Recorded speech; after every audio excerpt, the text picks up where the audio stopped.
Gillibrand. But I am especially proud to be here with families of the 369th Infantry Regiment, the Harlem Hellfighters.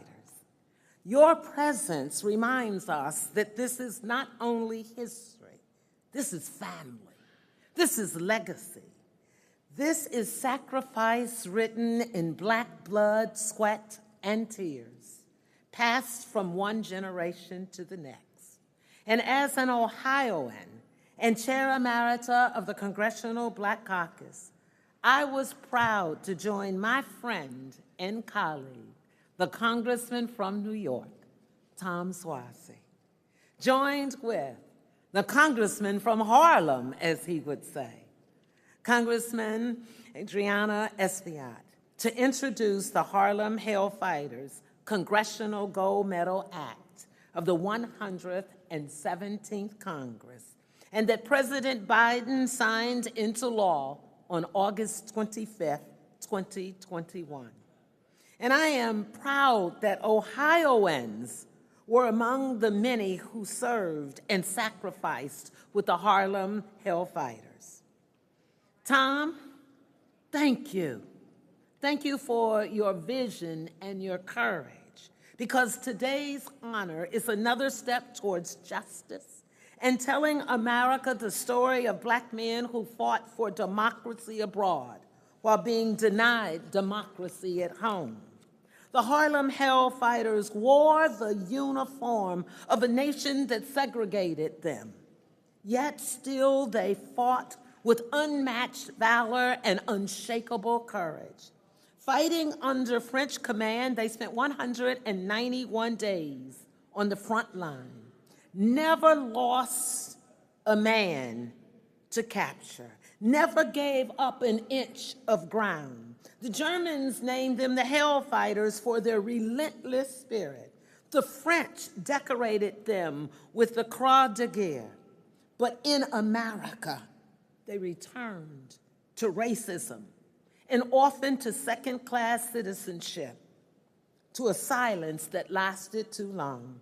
But today, Tom and Adriana, today more than a century later, we say their names, Ms. Willett. We honor their sacrifice. We lift up their story as part of a great American story, a story written of Black heroes. And as Chair Emerita of the Congressional Black Caucus, and on behalf of our 12 founders of the CBC and today's 61 members, we say, Harlem Hellfighters, we remember you, we honor you, we thank you, and we will never let this nation forget you. God bless you.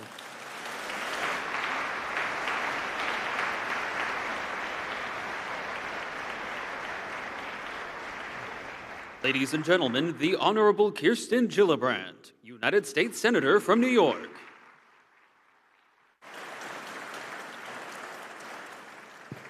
Good afternoon, everyone. I'm so grateful that this day has come. I remember the first day when Tom called me and said, let's get this done. That was years ago. And so now to be able to be here together at this moment to celebrate such an incredible moment in history is so meaningful. I want to thank our leaders, Leader Schumer, Leader Thune, Leader Jeffries, Speaker Johnson. I want to thank the congressional delegation. You really led this effort, Tom Suozzi, Adriana Espaillat, and Joyce Beatty, for your outstanding vision and leadership to get this across the finish line from the very inception. Most importantly, I want to thank the family and the members and loved ones of these brave heroes that we are here to honor. I'm so glad that we are here to recognize New York's 369th Infantry Regiment, the Harlem Hellfighters. While their national recognition is long overdue, today we rightly honor the brave men with Congress's highest expression of national appreciation for distinguished achievements, something that was so important to our nation's history, the Congressional Gold Medal. The Harlem Hellfighters served our nation with distinction, spending months in the trenches and in combat operations where they demonstrated remarkable courage and sacrifice. Though initially assigned to just unload ships. This unit of brave warriors went on to spend more time in continuous combat than any other American unit of its size, suffering 1,400 casualties, more than any other American regiment. They fought with such determination that our French allies called them the Men of Bronze, and even their German adversaries gave them the moniker Harlem Hellfighters.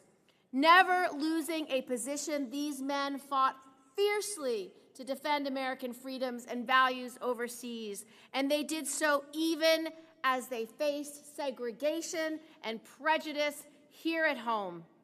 Stories like that of then Private Henry Johnson remind us of the ferocity with which these brave men fought. One night, while on guard duty, Johnson came under sudden and overwhelming attack. Though gravely wounded, he refused to give an inch and he refused to yield, with literally nothing else but a field knife in his hand. He launched a fearless counterattack, engaging in hand-to-hand combat, preventing the capture of any fellow soldier and holding back enemy forces against impossible odds. That is why they are called Hellfighters.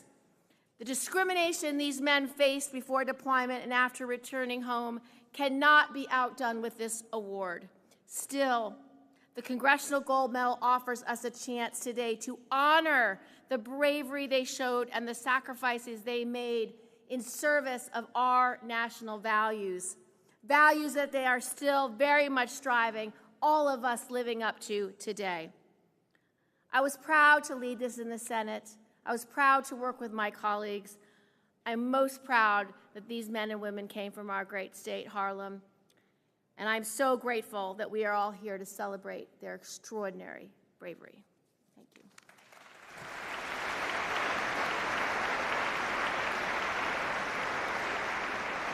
Ladies and gentlemen, the United States Army Band, Pershing Zone, performing I'm Just Wild About Harry.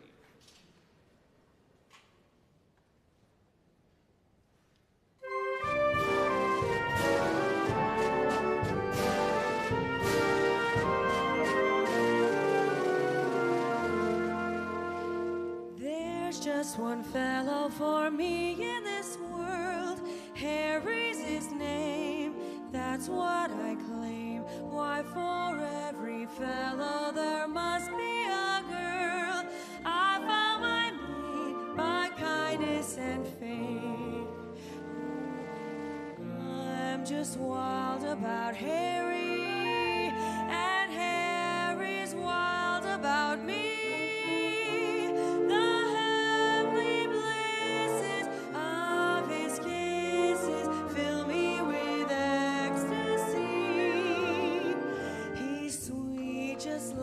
Chocolate candy, and just like honey from a bee.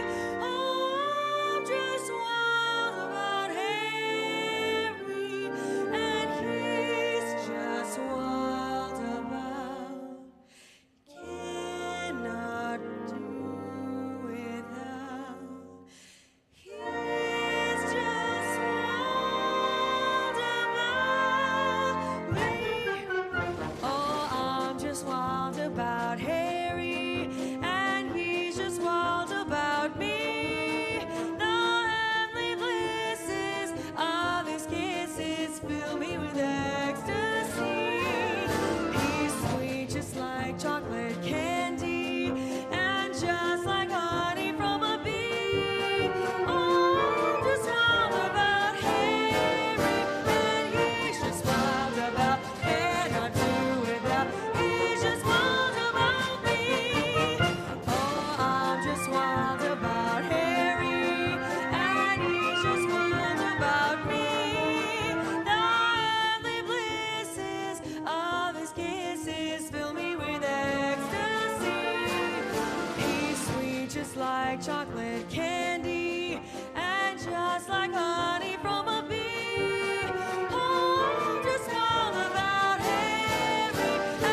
Ladies and gentlemen, the Honorable Hakeem Jeffries, Democratic Leader of the United States House of Representatives.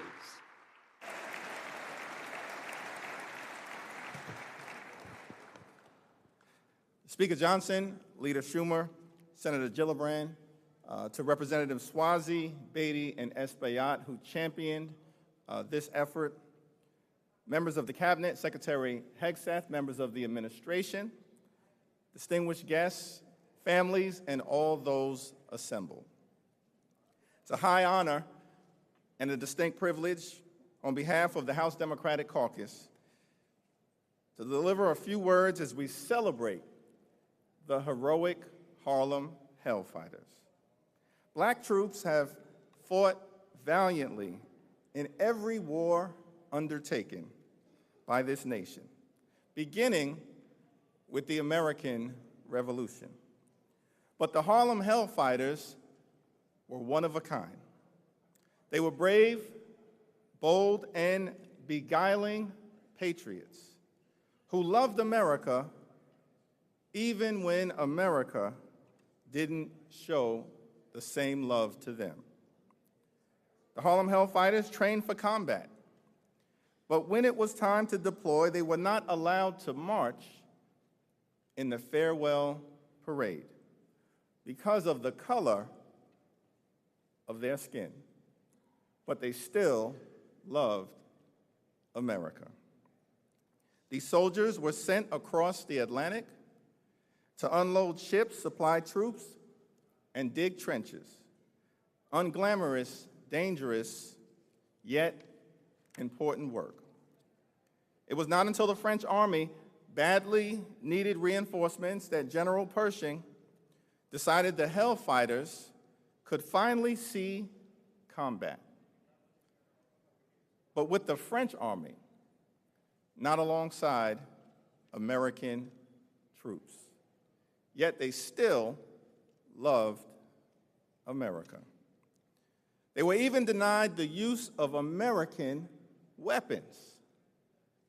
Yet they still loved America. The Hellfighters' legendary commander, William Hayward of Nebraska, noted in a letter that our great American general simply put the black orphan in a basket, set it on the doorstep of the French, pulled the bell, and went away. They were set up for failure, but the Lord works in mysterious ways. And the Hellfighters were heavenly ordained. The Harlem Hellfighters spent more time on the front lines than any other American unit, never ceding an inch of territory or losing a single POW. Private Henry Johnson, who stood only 5'4" and weighed just 130 pounds, became one of the first Americans ever to receive the highest French military award for valor after fighting off over 20 enemy troops, single-handedly, with nothing more than a jammed rifle and a bolo knife. He gave them hell.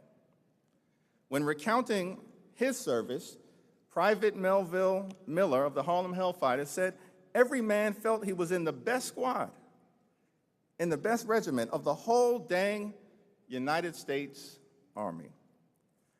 Private Miller, when speaking about the equipment used by the Hellfighters, observed, "We were issued French helmets, French rifles, French ammunition, French canteens, and instead of water, we were issued French wine." Turns out that serving with the French did have some benefits. Upon returning home to the United States, the Hellfighters hoped that fighting for democracy abroad would strengthen the fight for equality at home. Yet these hopes, we know, were quickly dashed. These courageous heroes had to deal with the indignities of Jim Crow segregation, a lack of recognition for their heroics, and even exclusion from the World War I victory parade. But the enduring spirit of America is one of gratitude. And thankfully, that wasn't the end of their story. Monuments now stand for them. Posthumous awards have been issued. And today, the entire 369th Infantry Regiment is being given the Congressional Gold Medal, the highest honor conferred by Congress, the Article I branch of government. That's the enduring spirit of the United States of America. The Harlem Hellfighters went from relegation to elevation. We will never forget their bravery. We will never forget their service. We will never forget their patriotism. Their story will live on forever. God bless you. God bless the Harlem Hellfighters. May God always bless the United States of America.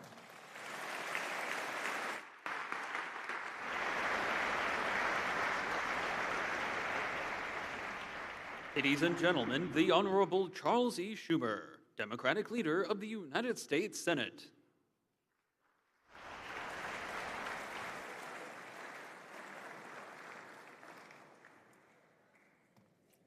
Speaker Johnson, Leader Jeffries, friends, families, veterans, guests, and my colleagues who joined me in leading this effort, Senator Gillibrand, Congressmembers Suozzi, Espaillat, and Beatty, and many others, including somebody who fought so hard for the Hellfighters, my dear friend who we dearly miss, Congressman Charlie Rangel.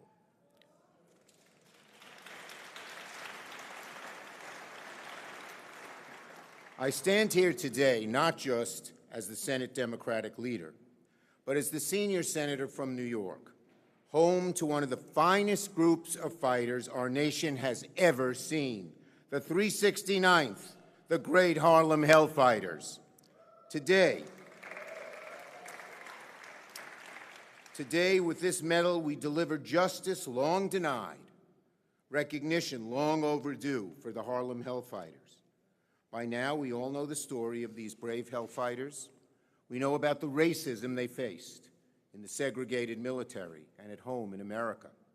We know about their 191 consecutive days in combat, from the trenches of France to the banks of the Rhine. We know about their triumphs. We know about their tragic losses, including 1,500 casualties, more than any American unit. And we also know, as our leader mentioned, heroes like Sergeant Henry Johnson of Albany, New York, who Theodore Roosevelt called one of the 5 bravest American soldiers of the war, and rightly so. Sergeant Johnson is credited with single-handedly fighting off a German Raider party, at times using only a bolo knife, stopping their advance, saving his soldiers from capture and death. The veterans of Albany, black and white, came to me and said, this man has been denied the Medal of Honor. And it took huge effort, because as you know, to get the Medal of Honor, you need contemporaneous witnessing of the bravery of the soldier. We worked for 2 years, and deep, deep in the archives of the Pentagon, we found contemporaneous knowledge of what Johnson had done by none other than General Pershing. We presented it to DOD, and it was such a proud, proud moment when President Obama gave him the medal in 2015. Fitting, just, and long overdue.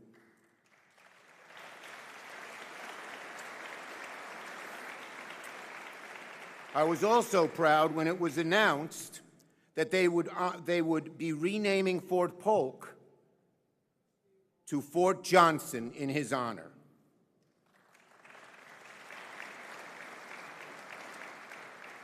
And while that decision was reversed earlier this year, I hope today shows what a mistake that was.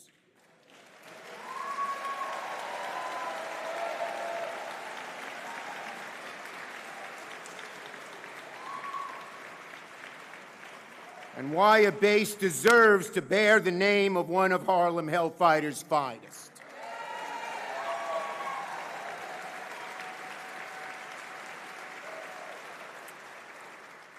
What made the Hellfighters so remarkable is how they loved their country, even when their country did not unconditionally love them back. They risked everything fighting to protect freedoms they did not fully know, but believed were worth fighting for. Their bravery inspired future generations to fight for our founding ideals, that all people are created equal and deserve equal protection under the law. So much progress has been made, but so much work remains to be done. In their name, in the Hellfighters' name, we will continue to fight for full dignity, recognition, and equality for all. So God bless the Harlem Hellfighters. God bless our service members in uniform, and God bless the United States of America. Thank you.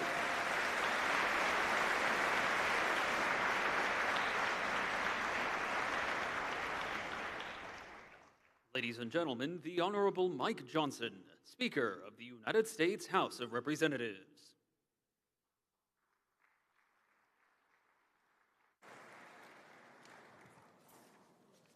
Well, it's been a fitting honor today, and we'll get to the big moment here. I just wanted to share one more quick story because it's an encouraging one. There are lots of stories about these great men and their valor and heroism and what they've meant to our country. And as has been said, as my good friend Hakeem Jeffries noted, and everybody has, at the time of the First World War, our military was still segregated.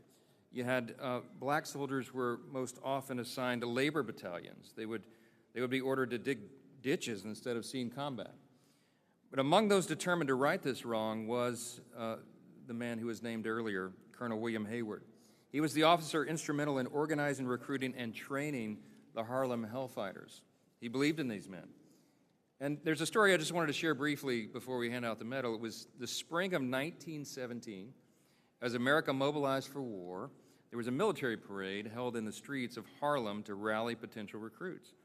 A photograph from that day was shown mockingly to Colonel Hayward, who himself was preparing to deploy to France with the 369th Regiment. Pictured before him were a couple hundred men, loosely organized as they trudged down through the streets of Harlem. And as one soldier put it, it was actually a dreadful picture to record. That's a quote. The colonel's face lit up with anger. He was frustrated by it. It was hardly the picture of military might that he had envisioned for his own men that he'd recruited. But then as he looked again, something changed. Colonel Hayward would later recall that a vision came to him in that moment. And in his vision, those scattered columns of men transformed. Their numbers increased by 20-fold in his vision. Onlookers cheered, and the soldiers had taken on, quote, a new and magnificent dignity. Colonel Hayward wondered aloud whether that fond dream of his might ever come true. Thankfully, as history notes, it actually did. There was a day, there was a moment, when the war was finally over and the Harlem Hellfighters returned to a hero's welcome. They went back to Harlem. Tens of thousands cheered them on. They cheered on these brave men as they marched down Madison Avenue. Sounds of exultation and gratitude could be heard from every direction as men and women cried, "God bless these boys." And now, on behalf of a grateful nation, as we honor these brave men, we say once again, in no uncertain terms, God bless these boys.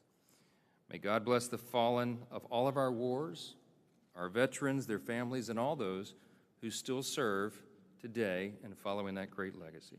Thank you all for being here.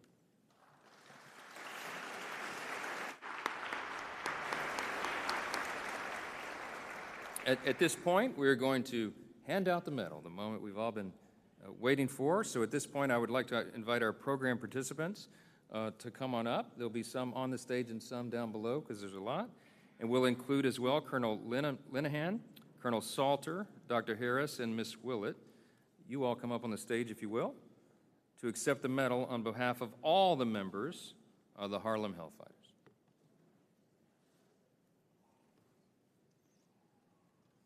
I'll go down there, I guess. You should go in the middle.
Ladies and gentlemen, Colonel Brian L. Linehan, Commander of the 369th Sustainment Brigade, New York Army National Guard.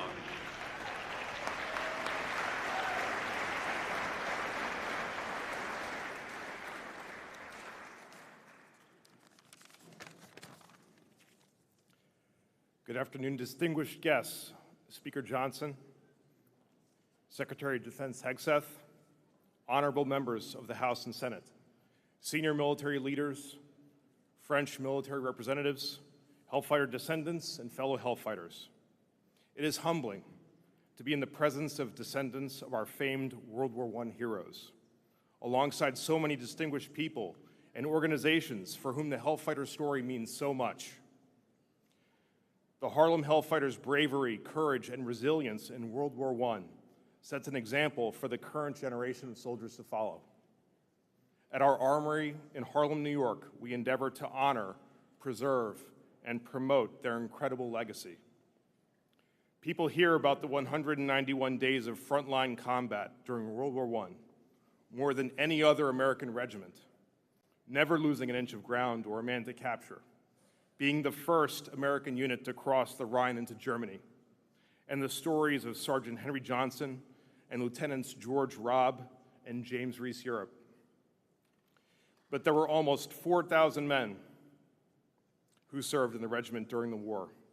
Of these, there were over 1,000 casualties, wounded or killed. All of these men had their own story.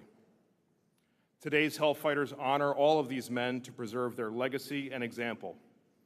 Thank you for this opportunity to speak.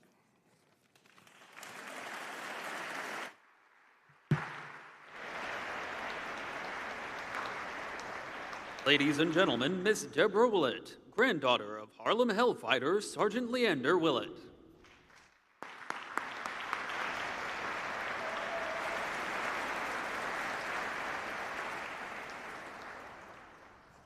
If you could all just give me a minute, only because I know that my grandfather and the other brave men that fought alongside him never thought that their courage and their exploits would be celebrated in such a revered setting.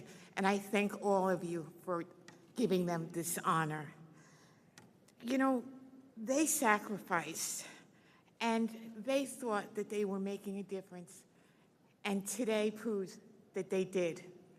And we will continue their fight for making America and transforming America into a land and a beacon of hope, peace, and prosperity. Let's not let that out. But someday, I know that I will be able to tell my students that I was there when my grandfather and other men that looked like me was so honored by all of you, and I thank you for that.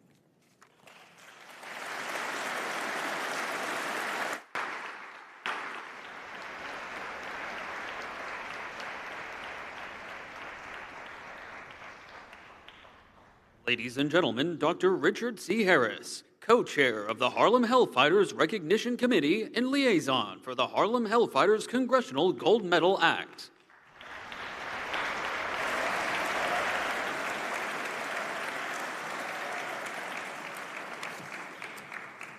Good afternoon. My approach is going to be a little different, but every community's history is filled with stories of interesting people and events. And one discovery of such stories began actually in April of 2018 in the town of Glen Cove on the North Shore of Long Island. I found, for example, in looking through library file folders, newspaper articles, that over 36 men from Glen Cove and the immediate area had been members of the Harlem Hellfighters. I also found that several of them had received the French Croix de Guerre. And interestingly, one family from Glen Cove sent 7 sons off to fight in that war, 6 of whom belonged to the 369th. An exhibit on the 369th at the North Shore Historical Museum led to the creation of the Harlem Hellfighter Recognition Project. And the project committee decided early on that our goal would be to try to have Congress approve a Congressional Gold Medal for the unit. Congressman Swazi and others who've been mentioned joined in the effort, and amazingly, here we are today. Thank you to all the individuals and organizations that have contributed to making of this day, and the recognition of the Recognition Project Committee looks forward to more events celebrating that unit. We haven't given up yet, we haven't stopped, and in fact, we hope the next event will be a commemorative stamp. Again, let us never forget the Harlem Hellfighters. Thank you.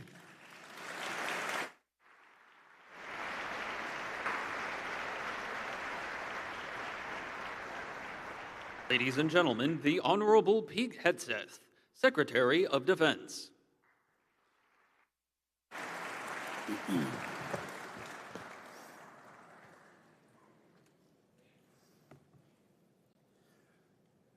They were more than 150 miles off the coast of New York, bound for the North Atlantic and on to France, when they knew they had to return to shore. A piston rod in the ship had broken, the repair could not be completed at sea, and so back to the pier they went. It was November 1917. When they set sail for France a second time, a fire broke out in the ship's bunker. The damage could not be repaired at sea. Back to the harbor they went. On December 13th, they launched a third time. One soldier, Lieutenant Lewis Shaw, wrote to his mother, "This letter will be delivered when the War Department hears of our safe arrival. Keep busy and well, for we have lots of good times coming." And so they sailed on. Through cold rain, they were soldiers, volunteers, and they were incredible Americans. As the rain turned to snow, an English tanker drifted into them by accident. It tore metal plates off the side of the soldiers' ship. Determined to get to France and take their place in the Great War, the soldiers refused to turn back. Instead, in 10-degree weather, they used slings to lower themselves down on the side of the ship to make repairs. And they kept going. Vigilant about enemy submarines, the soldiers slept in their uniforms. They wore life vests, and they ate supper at 3:30 p.m. because they couldn't burn lights after sundown. Not even cigarettes were allowed. Just before Christmas Eve, the men gathered for a makeshift church service.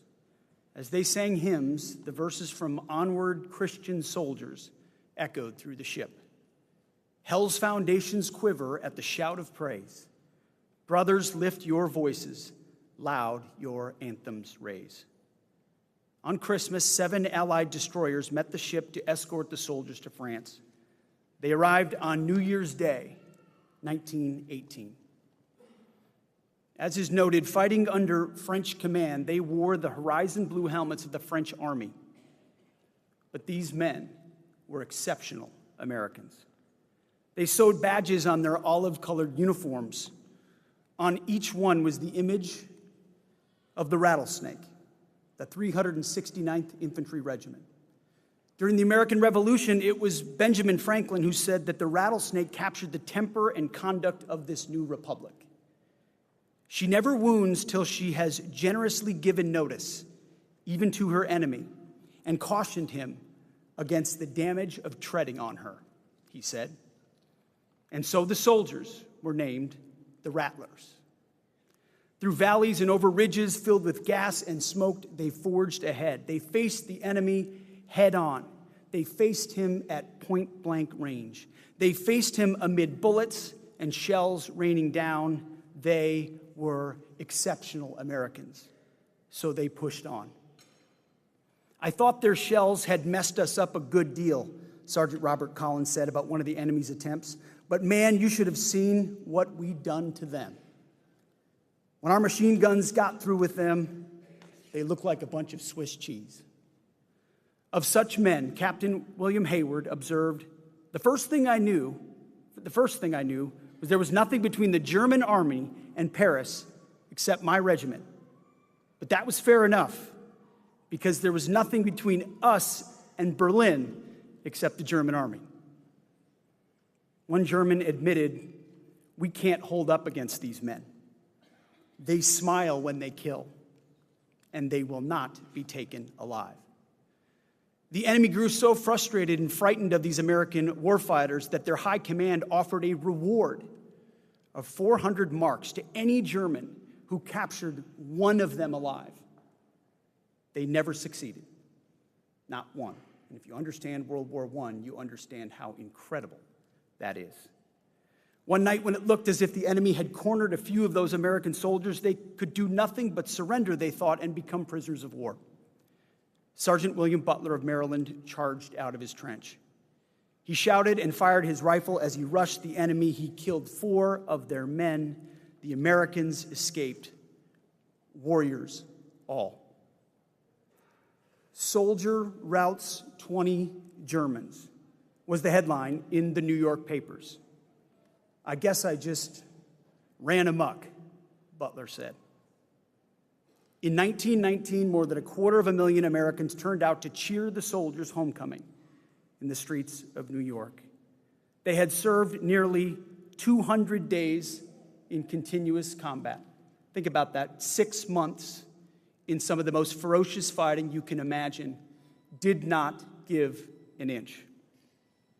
Along those city streets, in the shop windows, on the banners, and on the lapel buttons of the citizens who paid their respects, there was an image: the rattlesnake, the symbol of the men we honor today as the Harlem Hellfighters, the symbol of these soldiers who were the bravest of Americans. We ought always thank Almighty God for such men, and may we honor them forever, especially because they were not honored in their time. God bless.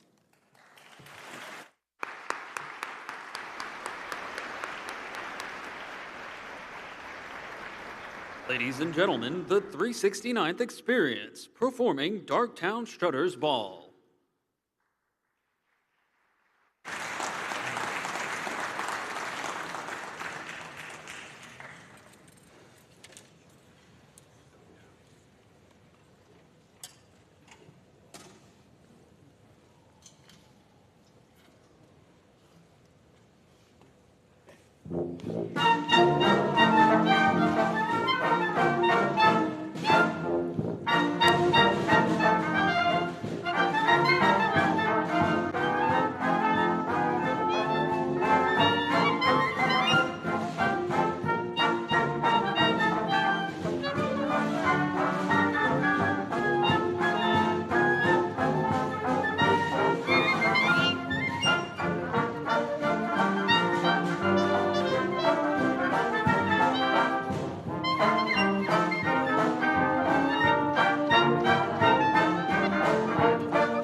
Ladies and gentlemen, please stand for the benediction delivered by Colonel Kruoski A. Salter, Ph.D., United States Army, retired, liaison for the Harlem Hellfighters Congressional Gold Medal Act.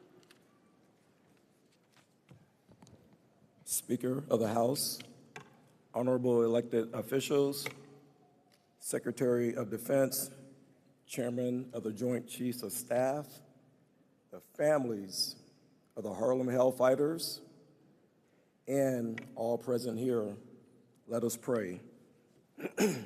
From the book of Mark, verse 45, for even the Son of Man did not come to be served. He came to serve and to give his life to redeem many people. That is what the men of the 369th Infantry Regiment did during the Great War. They were volunteers who deployed overseas to serve, willing to give their lives to help make America and indeed the world safe for democracy, hoping that democracy would be bestowed upon their families, their communities, and themselves when they returned from war. And I, O God, believe that the men of the 369th Infantry Regiment would give us permission today to share this Congressional Gold Medal honor with the other 200,000 African Americans who served overseas during the Great War. For all of them served to ensure that the rights of the 13th, the 14th, and the 15th Amendments, which granted freedom, citizenship, and the right to vote for Black men after the Civil War, would be preserved for all Americans throughout posterity. Similar to Psalms 118:22, the stone which the builders rejected as worthless turned out to be the most important of all. In other words, the 369th, which was rejected by the American Expeditionary Forces, turned out to be the longest-serving U.S. Army regimental-sized unit on the front lines. They ultimately turned out to be one of the most decorated American regiments in the American Expeditionary Force, and arguably today, they are one of the most known regiments in American military history. They planted the seeds of Executive Order 9981, which led to the integration of the armed forces beginning in 1948, and they also planted the seeds for the modern-day civil rights movement of the 1950s and the 1960s. So may God bless the Harlem Hellfighters, whose blood still flows through the veins of their descendants in this very room today. May God bless all 4 million American soldiers who served during World War I, 2 million overseas in the American Expeditionary Force, and almost 2 million more on their home front. And may God continue to bless America. Amen.